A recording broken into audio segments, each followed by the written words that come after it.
आज हम लोग फिजिक्स के इंपॉर्टेंट क्वेश्चंस को करने वाले हैं। देखिए, इनको स्टार्ट करने से पहले आपसे एक बात कहना चाहता हूँ। ये जो क्लास है बहुत ज़्यादा इंपॉर्टेंट है। इंपॉर्टेंट होने का रीज़न क्या है? क्योंकि इसमें फिजिक्स के सारे चैप्टर का रिवीजन भी होगा और कॉन्सेप्ट क्लियर होंगे। साथ में जो ये क्वेश्चन मैं बता रहा हूँ, हो सकता है इसी टाइप का क्वेश्चन आपको एग्जाम में देखने को मिले। यहाँ तक डिजिट भी ना चेंज हो, ये भी पॉसिबल है। चलिए स्टार्ट करते हैं और ध्यान से कि क्वेश्चन को समझिएगा किस तरीके से इनको सॉल्व करते हैं। चलिए शुरू करते हैं। पहला क्वेश्चन आपको दिया गया है इसमें कि Arnab was making notes and he wrote down the following statements from his understanding of reflection from curved surfaces।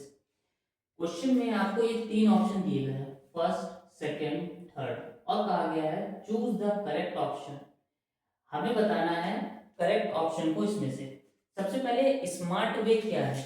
हमने ऑप्शन में देखा ए बी सी डी में थर्ड नंबर के बी सी डी में दिया है, ए में नहीं दिया है।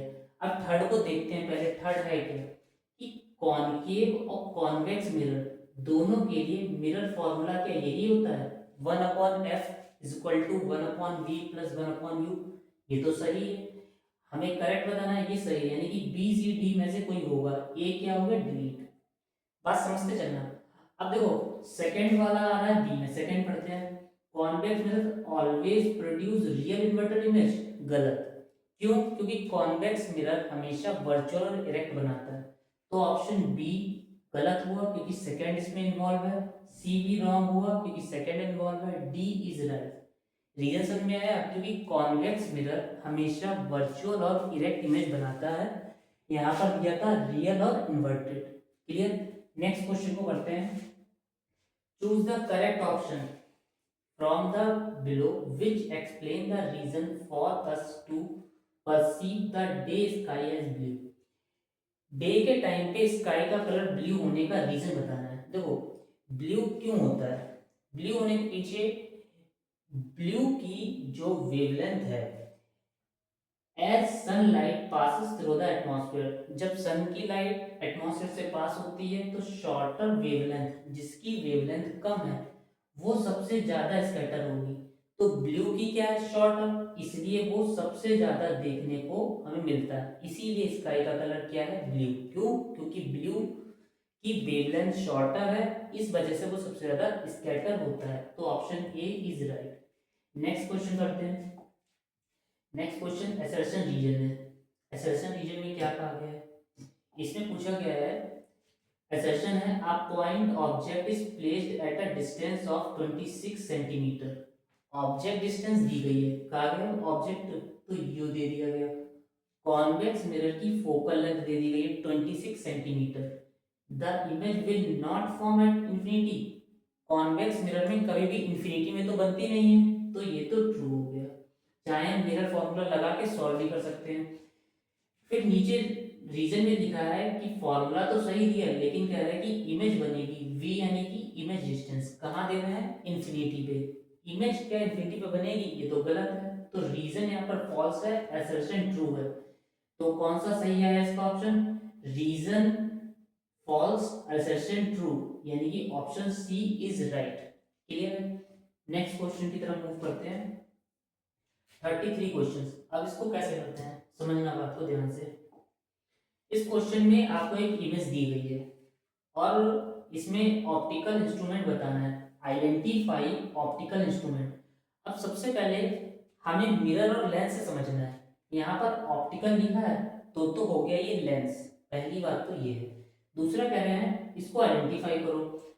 हमने लेंस देख लिया, अब लेंस है कौन सा? ये जो लाइट आ रही है इंसिडेंट लाइट प्रिंसिपल एक्सिस के पैरेलल है। ये वाली लाइट जो है वो प्रिंसिपल एक्सिस के पैरेलल है और ये डाइवर्ज हो जा रही है। क्या हो रही है? डाइवर्ज। तो डाइवर्जिंग का कौन सा लेंस हुआ? Concave lens. कौन सा लेंस हुआ? Concave lens. इसका आंसर क्या आएगा? Concave lens. लेंस कैसे पता चला? क्योंकि ऑप्टिकल कहा गया था। कॉनकेव क्यों? इमेज से देखने को मिला, इंसिडेंट रे डाइवर्ज हो गई। What type of image is form in this case? किस टाइप की इमेज बन रही है? देखो ये ऑब्जेक्ट रखा हुआ है, इमेज देखो प्रिंसिपल एक्सिस की ये इमेज है, ये जो बनी हुई है ये क्या बनी है, इमेज। तो इमेज क्या दिख रही है, प्रिंसिपल एक्सिस के ऊपर है, तो ऊपर मतलब अपराइट, तो इन्वर्टेड तो है नहीं। रियल का एक रूल और बताते हैं, रियल का इन्वर्टेड्स के साथ में होता है और वर्चुअल का इरेक्ट के साथ में। हमें देखने को इमेज में मिला है प्रिंसिपल एक्सिस के ऊपर, ऊपर मतलब अपराइट, सीधी खड़ी है, तो ये इरेक्ट हुआ, इरेक्ट का कैसा होता है, वर्चुअल। तो किस टाइप की इमेज बनी, वर्चुअल और इरेक्ट। क्लियर हुई बात। Based on the measurement given in the image calculate the focal length of the instrument. Focal length हमें बतानी है, फोकल लेंथ कैसे निकलेगी, फोकल लेंथ को समझते हैं। फोकल लेंथ के लिए फॉर्मूला लगा देंगे, कौन सा फॉर्मूला लगेगा, 1/f is equal to, lens है ना, तो लेंस का formula 1/v minus 1/u। u की वैल्यू कितनी है, देखो ये ऑब्जेक्ट रखा है तो ये u की वैल्यू हो गई, u की वैल्यू कैसी देंगे, ऑलवेज निगेटिव। v लेंस के राइट साइड में है, सेम साइड है, तो v भी कैसा लेंगे, निगेटिव। u की वैल्यू कैसी रखेंगे इसमें, u की वैल्यू माइनस की 20 सेंटीमीटर और v की वैल्यू भी माइनस की 10 सेंटीमीटर। ये दोनों वैल्यू यहाँ पर पुट करके फोकल लेंथ निकाल सकते हैं ना आसानी से। नेक्स्ट क्वेश्चन की तरफ मूव करते हैं। नेक्स्ट क्वेश्चन है विजुअली इंपेयर्ड स्टूडेंट, यानी कि जो आंखों से जिनको प्रॉब्लम है उन स्टूडेंट के लिए जो देख नहीं पाएंगे, ये आपको नहीं करना है। नेक्स्ट क्वेश्चन में क्या कहा गया है, इसमें आपको ए और बी करना है। ए की फिगर बना है, find out the following in the electric circuit given in the figure. Effective resistance of 2 8 ohm resistor in the combination.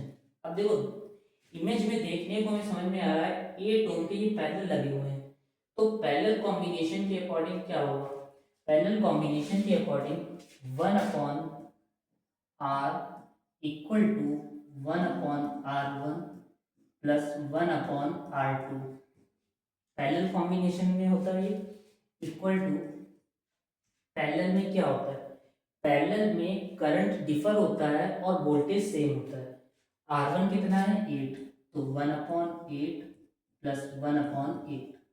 हमें यहाँ पर डिनोमिनेटर सेम देखने को मिलना है, तो न्यूमिनेटर प्लस होगा 2/8, 2 1 जा 2, 2 4 जा 8, 1/4 आया, इस साइड 1/r है, रेसिप्रोकल होगा तो r की वैल्यू कितनी आ गई, 4 ओम।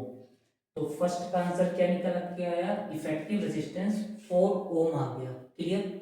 नेक्स्ट समझते हैं, current flowing through the 4 ohm resistor. 4 ohm के कितना करंट फ्लो हो रहा है, देखो 4 ओम ये लगा है और इसके कॉम्बिनेशन से, ये दोनों पैरेलल के कॉम्बिनेशन से भी 4 ओम आया, तो 4 ओम ये 4 ओम ये। अब देखना बार समझना, ये जा रहा है, ये करंट गया यहाँ पास हुआ, अभी एक हो गया ना, क्योंकि ये दोनों कंबाइन होके एक रेजिस्टेंस यहाँ पर आ गया, फिर ये यहाँ से मूव करते हुए कंप्लीट सर्किट हुआ, तो ये वाला और ये जो अभी कंबाइन से आया ये सीरीज में होगा। अब टोटल रेजिस्टेंस क्या आ जाएगा, R is equal to 4 ohm plus 4 ohm, तो 4 और 4 8 ओम आ गया, 8 ओम आ गया। करंट निकालना है, फॉर्मूला क्या होता है ओम्स लॉ से, वीर, क्या फॉर्मूला होता है, वीर, वी क्लियर। वी कितना है, वोल्टेज 8 ओम दिया, 8 वोल्ट ये लिखा है, 8 volt is equal to current कितना है, फाइंड आउट करना है, आर कितना है 8 ओम, 8 से 8 कैंसिल हो गया, देखो 4 और 4 8 आ गया, 8 से 8 कैंसिल हो गया, तो करंट कितना आ गया 1 एम्पियर। कितना आ गया करंट 1 एम्पियर। क्लियर है यहाँ तक बात आपको। फिर इसके बाद क्या कहा गया है नेक्स्ट क्वेश्चन में, बी ऑप्शन में फिर से एक सर्किट दे दिया गया। देखो न्यूमेरिकल आपको डिफिकल्ट लगते हैं, किस तरीके से इसको आसान बनाना है ये समझ रहे हैं हम लोग। बी में 24 ओम के ये दो पैरेलल में दिए गए हैं, करंट इन 12 ओम रेजिस्टर बताना है, 12 ओम में कितना करंट है। ठीक है, सबसे पहले ये दोनों पैरेलल में, तो पैरेलल कॉम्बिनेशन से 1/r equal to 1/24 plus 1/24 denominator same, तो 24 ऊपर 1/2, 2 पंजा 2 और 12 आ गया। आर की वैल्यू यहाँ से 12 ओम आ गई। सेम कंडीशन बन गई, इसके कंबाइन से बन गया, ये करंट जा रहा है यहाँ पर एक बन जाएगा क्योंकि ये पैरेलल कंबाइन कर लिया, ये पास होते हुए इसमें आए 12 ओम, ये कंप्लीट सर्किट हुआ। तो 12 ओम ये 12 ओम ये किसमें हो गया, सीरीज में। जब ये सीरीज में हो गया तो टोटल रेजिस्टेंस निकाल लें। क्या निकाल लें, टोटल रेजिस्टेंस। टोटल रेजिस्टेंस यहाँ पर ये पहला आया 12 ओम, 12 ओम प्लस ये कितना है 12 ओम, 12 ओम मिलके 24 ओम आ गए टोटल रेजिस्टेंस। अब 12 ओम के अकॉर्डिंग करंट बताना है, तो वी फॉर्मूला फिर से लगाएंगे, वी आई आर। वी हो गया ओम्स लॉ से वोल्टेज कितना है, वोल्टेज है 6 वोल्ट, 6 लिख लिया। करंट फाइंड करना है, आर कितना है, आर आ गया है 12 और 12 24, 12 के लिए निकालना है तो 12 आ जाएगा, 12 डिवाइड में चला गया, आई 6 बन जा 6, 6 2 जा 12, 1/2 का मतलब 0.5 एम्पियर। कितना आ गया 0.5 एम्पियर 12 ओम रेजिस्टेंस से current. Differentiate difference in the reading of ammeter A1 and A2। देखो अमीटर जो होते हैं वो करंट को मेजर करते हैं और ये always connected in series. Series में करंट क्या होता है, सेम। अमीटर A1 और A2 में रीडिंग क्या आएगी, सेम आएगी, नो चेंज। जितना A1 में होगा उतना ही A2 में होगा, कोई डिफरेंस होगा, कोई भी डिफरेंस नहीं होगा, दोनों ही सेम होंगे क्योंकि सीरीज में लगते हैं और मेजर क्या करते हैं, करंट को। नेक्स्ट क्वेश्चन, ये भी जिनको आपको में प्रॉब्लम है उनके लिए है। 35 क्वेश्चन में क्या कहा गया, 35 क्वेश्चन में गिवन है, देखो एक ये फिगर बना हुआ है, इस इमेज में डिफेक्ट ऑफ विजन को करेक्टिव मेजर करा गया है, सही है, ये सही बना हुआ है डायग्राम। हमें बताना क्या है, identify the defect of vision. Defect of vision क्या, state what kind of lens use to correct the deficiency. क्या प्रॉब्लम थी और कौन सा लेंस यूज करा गया है इस प्रॉब्लम को दूर करने के लिए। देखो ये लेंस देखने में आपको कौन सा नजर आ रहा है, हाईलाइट कर देते हैं, ये लेंस आपको नजर आ रहा है कॉन्वेक्स। कॉन्वेक्स लेंस, तो काइंड ऑफ लेंस में क्या आ जाएगा, कॉन्वेक्स लेंस। पहले का आंसर क्या हो गया, कॉन्वेक्स लेंस।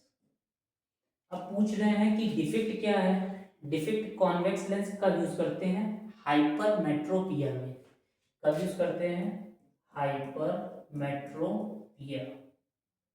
हाइपरमेट्रोपिया। इसका मतलब पर्सन को पास का क्लियर नहीं दिख रहा और दूर का साफ दिख रहा है, okay, hypermetropia. Draw and label ए रे diagram that shows the defect of vision in the above case before correction। Correction से पहले डिफेक्ट का डायग्राम बनाना है। अब डायग्राम में क्या होगा, जो ये लेंस लग के रेटिना पे इमेज बन रही है, बस जब ये नहीं होगा तो इमेज दूर बनेगी, रेटिना के पीछे बनेगी, यहाँ कहीं बन रही होगी इमेज, है ना, क्योंकि ये क्या कर रहा है, कॉन्वेक्स लेंस कन्वर्जिंग कर रहा है। क्या कर रहा है, कन्वर्जिंग। जब ये हटा देंगे तो ये जो लाइट रेज आएंगी वो इस रेटिना के पीछे निकल जाएंगी, है ना। अब इसका फिगर देख लेते हैं, इसका रेटिना के पीछे बन रही है तो कैसी बनेगी। देखो इसका क्या दिया गया है फिगर, यहाँ पे सबसे पहले रेटिना के पीछे बन रही है, तो चलो उसको बना ही लेते हैं हम लोग। देखो सेम ये बनेगा, सेम ये बनेगा, इसमें आपको ये वाला, ये जो लेंस है इसको हटा देंगे, ये पैरेलल बीम ऑफ लाइट यहाँ पे जाकर मिलेगी, क्लियर। जो बीच में लेंस बना हुआ है इसको हटा देंगे सिर्फ, बात समझ में आ गई। नेक्स्ट क्वेश्चन क्या है, फॉर विजली, ये भी जिनको आंखों में प्रॉब्लम है उनके लिए है। क्वेश्चन नंबर 36, इसमें कहा गया है a student needs to make 0.12 ohm resistor, she has some copper wire of millimetre diameter दिया गया है, रेसिस्टिविटी दी गई है, एरिया ऑफ क्रॉस सेक्शन बताना है। एरिया ऑफ क्रॉस सेक्शन को निकालते हैं। Area of cross section, wire कैसा होता है, सर्कुलर, तो एरिया का फॉर्मूला क्या हो जाएगा, एरिया का formula, area is equal to pi r square. हमें यहाँ पर देखो मिलीमीटर डायमीटर दिया गया है वायर का 0.80 मिलीमीटर। मिलीमीटर तो डायामीटर से, सबसे पहले डायामीटर दिया गया है 0.80 मिलीमीटर। यहाँ से रेडियस निकाल दें, रेडियस यानी डायामीटर का हाफ कर दें, तो 0.8 का हाफ, पॉइंट के पीछे 80 है, 0 हट जाएगा, 0.8 का हाफ 0.4, मिली को हटा देंगे 10⁻³ मीटर। तो रेडियस आ गई, एरिया का formula, area equal to pi, r की वैल्यू 0.4 इंटू 10⁻³ पाई की वैल्यू पुट कर सकते हैं हम लोग, पाई की वैल्यू 3.14 इंटू, और आर स्क्वायर होता है 0.44 जा 16, और पॉइंट कितने नंबर बाद, 2 नंबर बाद पॉइंट आ जाएगा, इंटू 10⁻³ 3 2 जा 6, 10⁻⁻6। अब देखो इन दोनों नंबर की मल्टीप्लाई करनी है, 16 4 जा 64, सो 16 4 जा 64, 6 कैरी, 16 1 जा 16, 16 और 6, 16 और 4 कितना हुआ 20, 22, 22 का 2, 2 कैरी, 16 3 जा 48, 48 और 2, 48 49 50, और पॉइंट देखो 1 2 3 4, मल्टीप्लाई में काउंट करके पॉइंट लगाते हैं, 1 2 के बाद है 3 4 के बाद में 1 2 3 4, यानी कि यहाँ पर पॉइंट आ जाएगा, ये 0 आ जाएगा। क्लियर, इसको और सही से लिख लेते हैं, 0 2, यहाँ पॉइंट आ गया, ये 0 आ गया, तो 0.5024 into 10⁻⁻6 metre square, right. Multiply करके लिखा गया, सिंपल, आपको समझना क्या है, यहाँ पर डायामीटर से रेडियस निकाल ली, मिलीमीटर से मीटर में चेंज कर लिया, जब मिलीमीटर से मीटर में चेंज करते हैं तो 10⁻³ आती है, area of wire pi r square हो गया, आर की वैल्यू पुट कर दी, फिर मल्टीप्लाई करके लिख लिया गया। इसके आगे क्या कहा गया है, calculate the length of the wire required for the 0.12 ohm resistor, length को फाइंड आउट करना है। देखो फॉर्मूला क्या होता है, सेकेंड पार्ट को करते हैं, R equal to rho L upon A, R यानी कि रेसिस्टेंस, रेसिस्टेंस कितना दिया गया है 0.12 ओम, 0.12 इक्वल टू रेसिस्टिविटी, ये देखो ओम मीटर लिखा है, ओम मीटर यानी रेसिस्टिविटी दी गई है 1.8 इंटू 10⁻⁻8 इंटू लेंथ निकालनी है, तो लेंथ की जगह एल रख दे, एरिया क्रॉस सेक्शन अभी फाइंड करा ऊपर, इसको पुट कर दे 0.5024 इंटू 10⁻⁻6, डिवाइड का मल्टीप्लाई में चला जाएगा 0.12 इंटू, अब देखो एरिया ये है, इसी को रहने दें, अभी मल्टीप्लाई करने में बड़ा मुश्किल पड़ेगा, तो हम लोगों ने यही तो वैल्यू लिखी है, तो इसको ही लिख लेते हैं, 3.14 इंटू 0.16 इंटू 10⁻⁻6। क्या कहा मैंने, एरिया जो निकाला था इसको कैलकुलेट करना मुश्किल पड़ रहा था, तो ऊपर वाला ही लिख लिया जिससे कैलकुलेशन इजी हो जाए, अपॉन एल के मल्टीप्लाई में जो है वो कहाँ जाएगा, डिवाइड में 10⁻⁻8, इधर क्या बचा एल, तो एल इक्वल में उधर है, इस साइड लिख लिया।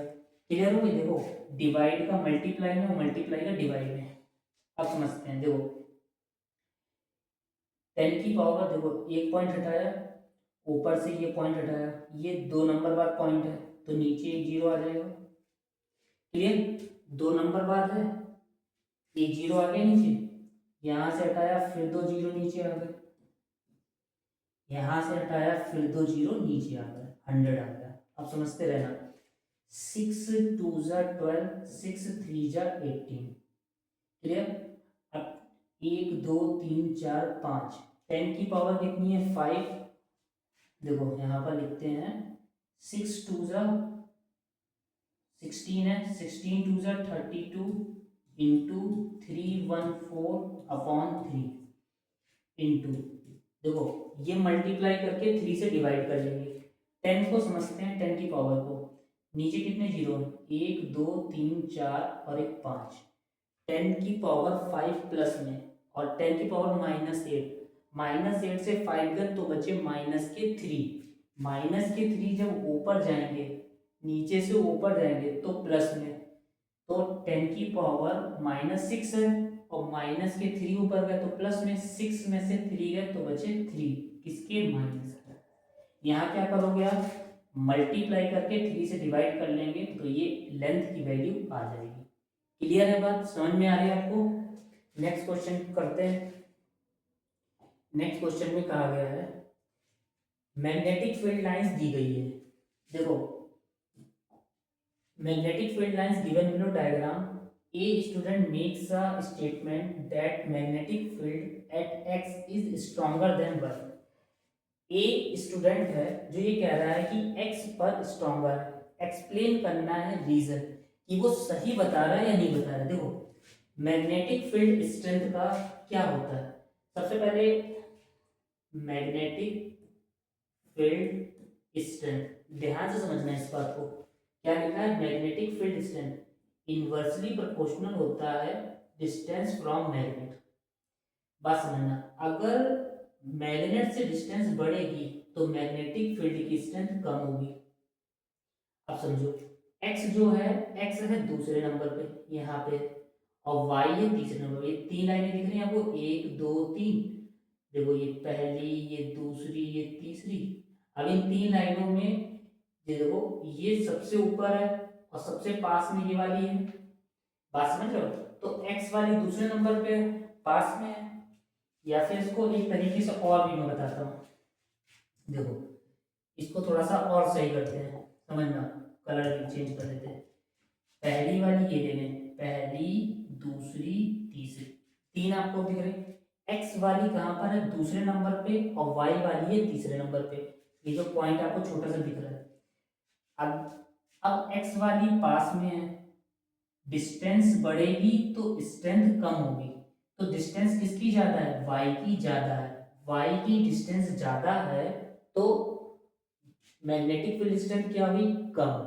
और एक्स की डिस्टेंस क्या है, कम, तो मैग्नेटिक फील्ड की स्ट्रेंथ क्या हुई, ज्यादा। तो रीजन समझ में आ रहा है आपको, एक्स स्ट्रॉन्गर क्यों है, क्योंकि वो मैग्नेटिक फील्ड के पास में है। ये जो फील्ड है सेकेंड वाली मैग्नेट के पास में है, इसलिए ये स्ट्रॉन्गर है। ऑल्सो रीड्रॉ करने के लिए देखो एक बार मैग्नेट ले लें, इधर नॉर्थ पोल हो गया, इस साइड साउथ पोल हो गया। मैग्नेटिक फील्ड हमेशा नॉर्थ से निकलती हैं, साउथ में जाकर क्लोज होती एंड होती हैं। कहाँ से निकलेंगी, नॉर्थ से निकलेंगी, साउथ में एंड होंगी। और इनसाइड क्या होती है, साउथ से नॉर्थ। मैग्नेट के अंदर साउथ से north, outside the magnet north to south direction, inside the magnet south to north direction. चलिए नेक्स्ट क्वेश्चन को करते हैं। नेक्स्ट क्वेश्चन में क्या कहा गया है, 38। इसमें कहा गया है एक डीएसएलआर कैमरा लगा हुआ है। अब इसमें लेंस देखो कौन सा बना है, कॉन्वेक्स लेंस है ये देखो यहाँ पर लेंस बना है, convex lens. What type of lens used in DSLR camera, हमें पता चल गया कॉन्वेक्स लेंस है। क्लियर होगी बात। What type of image is form, ये पेड़ आपको सीधा है, ट्री कैसा दिख रहा है, सीधा। यहाँ पर देखो ऊपर वाला हिस्सा नीचे दिख रहा है, यानी कि ऊपर वाला हिस्सा नीचे दिख रहा है, तो कैसा हुआ, रियल इन्वर्टेड। जब ऊपर का हिस्सा नीचे दिख जाए तो इन्वर्टेड आता है। इन्वर्टेड के साथ में क्या आता है भाई, उसका रियल। और वर्चुअल के साथ में क्या आता है, वर्चुअल के साथ में इरेक्ट। तो हमें इमेज से देखने को पता चल गया लेंस कॉन्वेक्स, पेड़ उल्टा हो गया तो रियल और इन्वर्टेड। नेक्स्ट क्वेश्चन सी में क्या कहा गया है, सी पार्ट। इसमें कह रहे हैं क्वेश्चन में, देखो अब photo photographer is using DSLR camera with a lens of focal length दी गई है कितनी 50 millimetre close up photograph of a small object, the lens project an image onto the camera sensor located 60 millimeter behind the lens. Calculate the object distance. क्या निकालना है हम लोगों को? Object की डिस्टेंस निकालनी है। v दी गई है और f दी गई है। देखो हमें गिवन क्या है? f गिवन है, फोकल लेंथ कितनी दी गई है? 50 मिलीमीटर और इमेज डिस्टेंस को v से डिनोट करते हैं जो दी गई है 60 मिलीमीटर और u हमें फाइंड आउट करना है क्या? लेंस फॉर्मूला क्या होता है? Lens formula 1/f equal to 1/v minus 1/u। इसमें वैल्यू पुट कर देंगे और हम लोग क्या फाइंड आउट कर लेंगे? यहाँ से हम लोग फाइंड कर लेंगे ऑब्जेक्ट डिस्टेंस यानी कि u को फाइंड आउट कर लेंगे। सब चीजें आपको दे दी गई हैं। क्लियर क्लियर है सब बातें? f दिया गया है, v दिया गया है, u निकालेंगे, पुट कर देते हैं। देखो ये कैलकुलेशन आप लोग करिएगा 1/50 is equal to 1/60 minus 1/u। इसको इधर ले आए, वो उस साइड भेज दें तो 1/u इक्वल टू 1/60 माइनस 1/50। अब एलसीएम लेके सॉल्व कर लेंगे, u की वैल्यू फाइंड आउट हो जाएगी। नेक्स्ट क्वेश्चन और वाला इसका पार्ट क्या है? और पार्ट में क्या आ गया है? A photographer is using DSLR camera to take a picture of a flower is position 150 millimetre away from the camera lens. Flower जो है वो 150 मिलीमीटर है अवे फ्रॉम, यानी कि ऑब्जेक्ट डिस्टेंस दी गई है। u कैसा लेंगे? u object distance always negative, कितना है? माइनस ले लेंगे 150 मिलीमीटर। फिर कहा गया actual height of the flower, flower की हाइट दी गई है and the image formed on an camera, image की दी गई है। तो ये किसकी दी गई? Height of the flower and the image formed on the camera sensor is measured. Image ये है तो मैग्निफिकेशन का फॉर्मूला क्या होता है? HI/HO। HI मतलब हाइट ऑफ द इमेज या size of the image, HO मतलब size of the object. Calculate the focal length. देखो ये क्या है? लेंस है, डीएसएलआर कैमरा में लेंस था तो लेंस में v/u होता है। HI कितना है? HI -20 अपॉन, माइनस क्यों लिया? क्योंकि इन्वर्टेड था, और HO 80 is equal to v। Find करना है ऑब्जेक्ट डिस्टेंस, u माइनस का 150, ये डिवाइड का मल्टीप्लाई में चला जाएगा, माइनस माइनस प्लस, तो 20 इंटू 150 अपॉन 80, ये आ जाएगी v की वैल्यू। इसको कैलकुलेट कर ले, 24 जब 150/4 आ जाएगा। इसको और काटने की अभी जरूरत लग नहीं रही, काट सकते हो वैसे आप। फोकल लेंथ निकालनी है तो फोकल लेंथ का फॉर्मूला क्या हो जाएगा? देखो 1/f equal to 1/v, lens है तो 1/u, क्योंकि लेंस है तो माइनस आएगा। फोकल लेंथ कितनी दी गई है? फोकल लेंथ हमें गिवन है क्या? फोकल लेंथ यहाँ पर निकालनी है। v कितना है? v ये रहा 1/150, अपॉन में 4 होगा, अपॉन में 4 है, ये 4 रेसिप्रोकल होगी, ऊपर चला जाएगा, माइनस u कितना है? u माइनस का 150, तो 1/माइनस का 150। अब समझना, ये माइनस और ये माइनस, माइनस माइनस प्लस, और डिनोमिनेटर क्या है? सेम, तो 4 + 1 5/150, 5 1 जा 5, 5 3 जा 15, 1/f, तो f is equal to 30 millimetre. इसमें आ गया पॉजिटिव। क्लियर हो रही बात आपको? न्यूमेरिकल आपको डिफिकल्ट लगते हैं लेकिन है बहुत आसान, कुछ भी नहीं करना। चाहता तो यहाँ कट कर सकता था, कट क्यों नहीं करा? डेसिमल में लाके और डिफिकल्ट हो जाता। जैसे पीछे रेसिस्टिविटी वाला था, उसमें कैलकुलेशन वैल्यू पुट करके क्यों मैंने वो करा? क्योंकि वो आसानी से हो रहा है। अब उसको मल्टीप्लाई डिवाइड करके बहुत टाइम कंज्यूम हो जाता, इसलिए नहीं कर रहा था। चलो आगे करते हैं। जिनकी आंखें खराब है वो ये वाला क्वेश्चन करेंगे। नेक्स्ट क्वेश्चन की तरफ मूव करते हैं। विजुअली इंपेयर्ड वाला हो गया, हाँ ये रहा। 2039 क्वेश्चन में क्या कहा गया है? इसमें बताया गया है कि एक फिगर दिया गया है। Arrangement of resistors shown in the above figure is connected to a battery. Power dissipation in the 100 ohm, यानी कि ये क्या है, रेजिस्टेंस, और ये क्या है, power. Calculate the current in the circuit. हमें क्या निकालनी है, करंट इन द सर्किट। तो पावर आर आई, आई निकालना है, तो क्या फॉर्मूला लग जाएगा? पावर का फॉर्मूला, पावर का फॉर्मूला क्या होता है, यहाँ पर क्या यूज करेंगे, आई स्क्वायर आर। ये पावर का फॉर्मूला होता है। पावर कितनी है, 81 is equal to I square, I निकालना है, आर कितना है, 100। आर मल्टीप्लाई का डिवाइड में आ जाएगा 100, स्क्वायर हटा दे रूट आ जाएगा।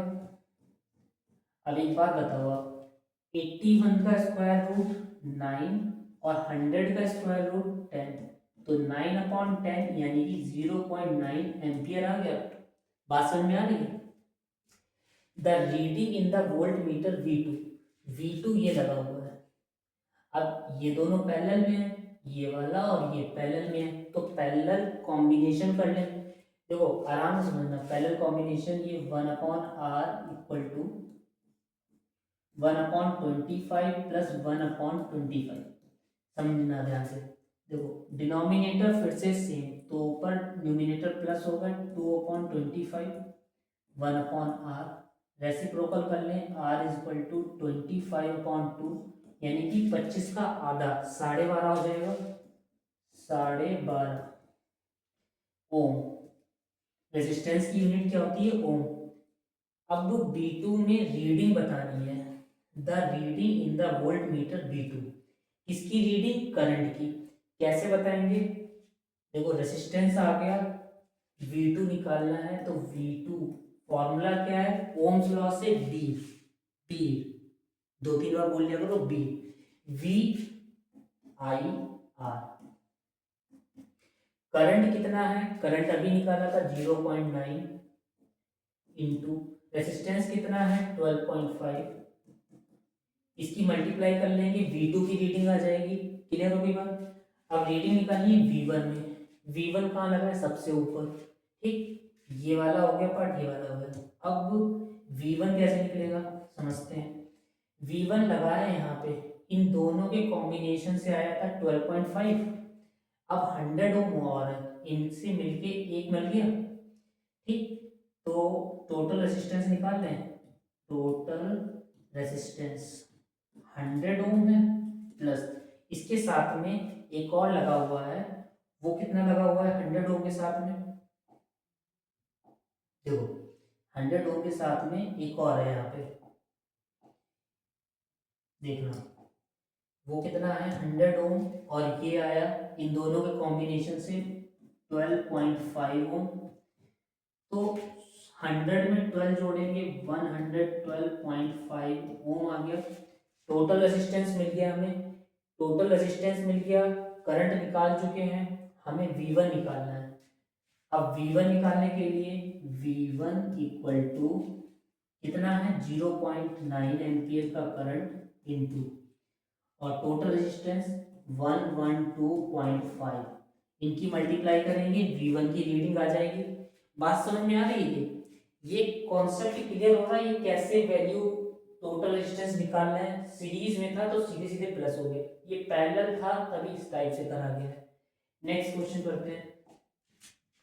नेक्स्ट क्वेश्चन क्या है, बी बार। देखना ये लास्ट क्वेश्चन है, इसको ध्यान से समझना। इसमें क्या कहा गया है, एक इलेक्ट्रिक हीटर है, consist of 3 similar heating element, A B C लगे हैं, ए बी सी, ठीक है। और इसमें कहा गया है कि as shown in figure each heating element is rated 1.2 kilowatt. Kilowatt में है तो किलो हटाएंगे, ये वाट किसकी होती है, पावर की, 1.2 किलोवाट, किलो हटाएंगे 1000 से मल्टीप्लाई, तो 12 1000 आएगा, लेकिन एक नंबर बाद पॉइंट लगेगा, तो एक पॉइंट से वो जीरो हट गया, तो ये पावर आ गई 1200 वाट। वोल्टेज दिया गया है यहाँ पर 240 वोल्ट, समझना ध्यान से।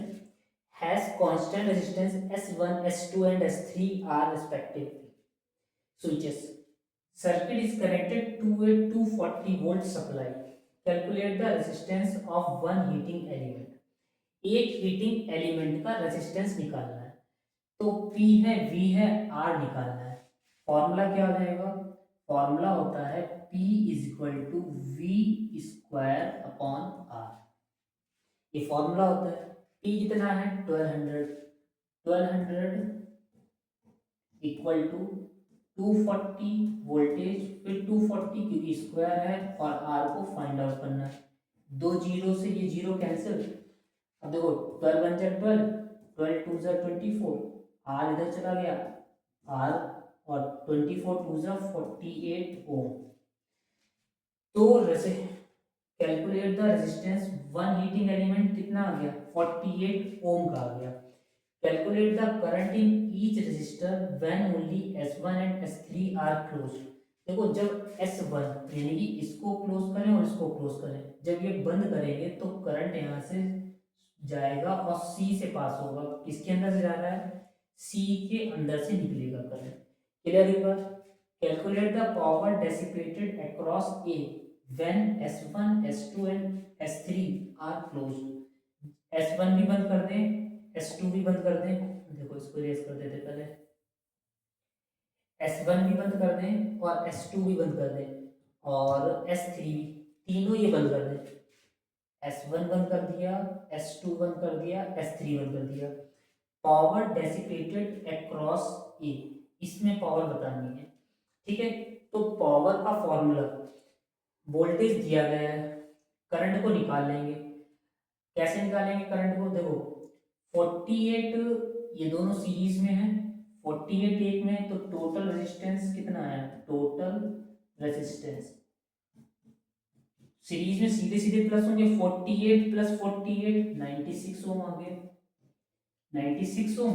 और वोल्टेज कितना है? 240। तो पावर का फॉर्मूला यहां से, रेजिस्टेंस 96 और वोल्टेज 240, तो वोल्टेज है 240 इंटू 240 अपॉन में 96। 12 टू जा 24, 12 के टेबल में 96, 12 8 जा 96, 8 1 जा 8, 8 3 जा 24, 3 2 जा 600 वॉट। 600 वॉट में ये आंसर आ गया ए के लिए। बात समझ में आ रही है आपको?